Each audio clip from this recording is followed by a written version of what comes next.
Dr. Adam Chen stared at the neural synchronization chamber, its crystalline walls humming with an eerie blue luminescence.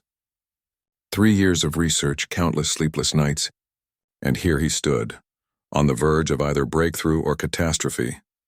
"Readings are stable," Cora announced from her station, her fingers dancing across the holographic display. She'd been his research assistant for 18 months now, ever since the University of New Terra assigned her to his neural bonding project. Brilliant, meticulous, and annoyingly optimistic about experiments that had failed 17 times already.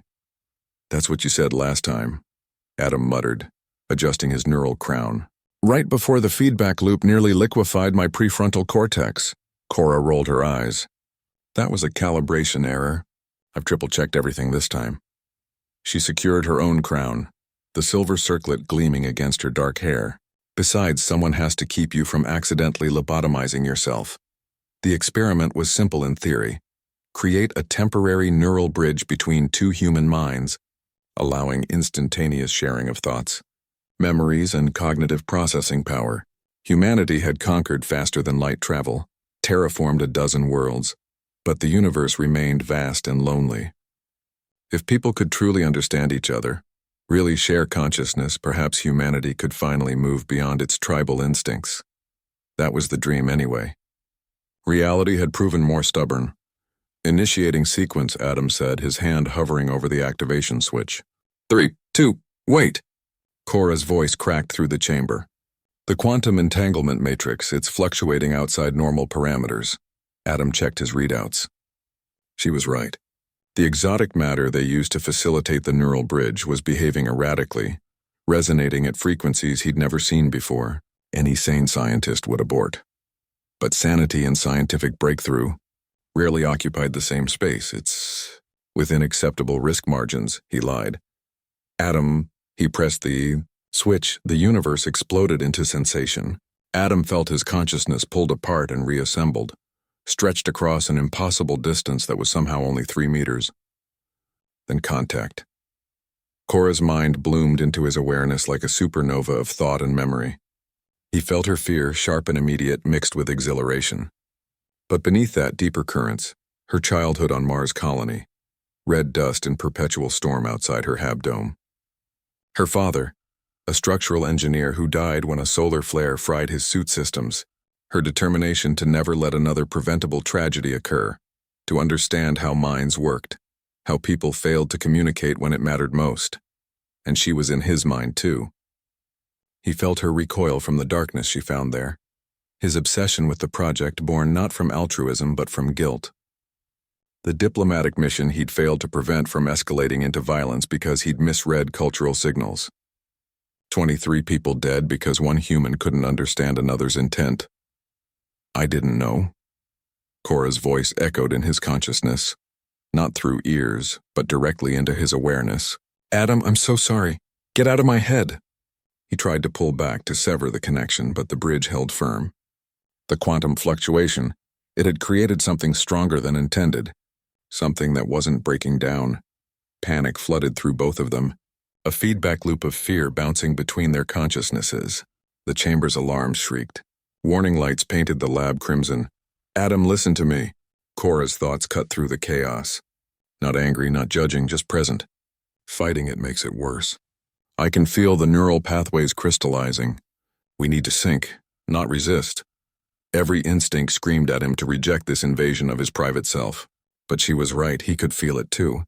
The bridge was solidifying and resistance was tearing at both their minds. He stopped fighting. The panic dissolved. In its place came understanding. He felt Cora's analytical mind working in parallel with his own, processing data at twice the speed. Problems he'd struggled with for months suddenly clicked into place as her pattern recognition abilities combined with his theoretical knowledge. The neural bridge wasn't just sharing thoughts, it was creating a gestalt intelligence greater than either of them alone. "The Zethian conflict," Adam thought spoke, "the one you studied in your thesis." The syntax structure suggested aggression, but their pheromone communication expressed reconciliation. Cora completed the thought. Context lost in translation.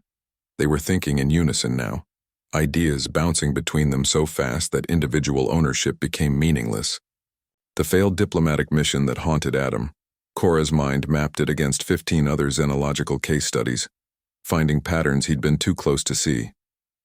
His guilt hadn't been wrong, but his conclusion had been. It wasn't about one human failing to understand another. It was about the fundamental limitation of serial, isolated consciousness. Humans were brilliant but alone.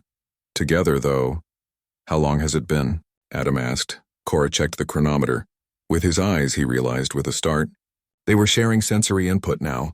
4 minutes, it felt like hours. They'd solved problems, mapped theories, created entirely new frameworks for understanding consciousness. And beneath it all, something more profound, they truly knew each other. Not the curated versions people presented to the world, but the raw, unfiltered truth of who they were. Adam felt Cora's loneliness, the weight of always being the smartest person in any room, of never quite connecting. He shared his fear of inadequacy, of never being good enough to make up for his failures. And in sharing, those burdens somehow lightened. "We need to document this," Cora said. "The scientific community will want to suppress it," Adam finished. "Do you remember the Henderson protocols? After the hive mind scare on Europa? They both did now, their memories merged.